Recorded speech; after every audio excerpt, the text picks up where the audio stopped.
আজকে দেখা যাচ্ছে নেট দুনিয়ায় একটা ফেসবুক পোস্ট একটা ঘুরে বেড়াচ্ছে কি আপনার নামে, কি এটা কি দেখলাম দাদা? হ্যাঁ, আমিও দেখতে পেয়েছি, আমাকে পাঠায় অনেকে যে এরকম একটা পোস্ট হয়েছে। আমি তো দেখে অবাক।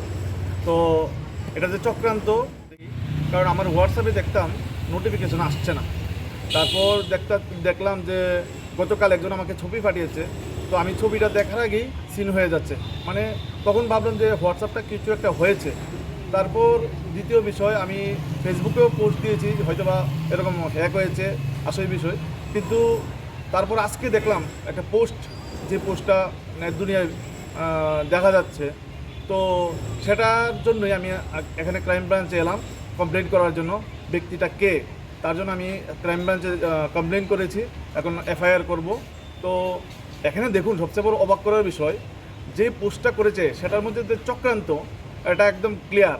এই পোস্ট থেকে বিজেপি ত্রিপুরা, ডক্টর মানিক সাহা তাদেরকে ট্যাগ করা হয়েছে। আমি বুঝলাম না এটার মানেটা কি।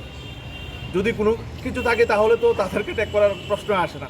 আরেকটা অবাক করার বিষয়, এই পোস্টের মধ্যেও যে লিখেছে, মানে যেরকম যে কোয়ার্টারে আসার জন্য নাকি বলা হয়েছে আইজিএম চুমুনিতে কোয়ার্টার। আমার তো আইজিএম চুমুনিতে কোনো কোয়ার্টার নেই।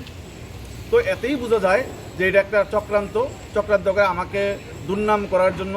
কারণ আমি বামুটিয়াবাসীর কল্যাণে কাজ করে যাচ্ছি প্রতিনিয়ত। আপনারাও দেখছেন সোশ্যাল মিডিয়াতে বিভিন্ন রকম বিধায়ক উন্নয়ন তহবিল থেকে কাজ চলছে।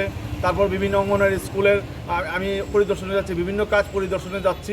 তার জন্য তাদের সহ্য হচ্ছে না, আমাকে বদনাম করার জন্য এটা কাজ করা হয়েছে।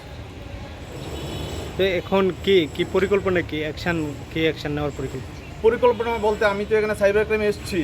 তো এখানে দেখলাম যে পোস্টটা ডিলিট করে দিয়েছে। তো এখন আমি থানায় যাচ্ছি কেস করার জন্য।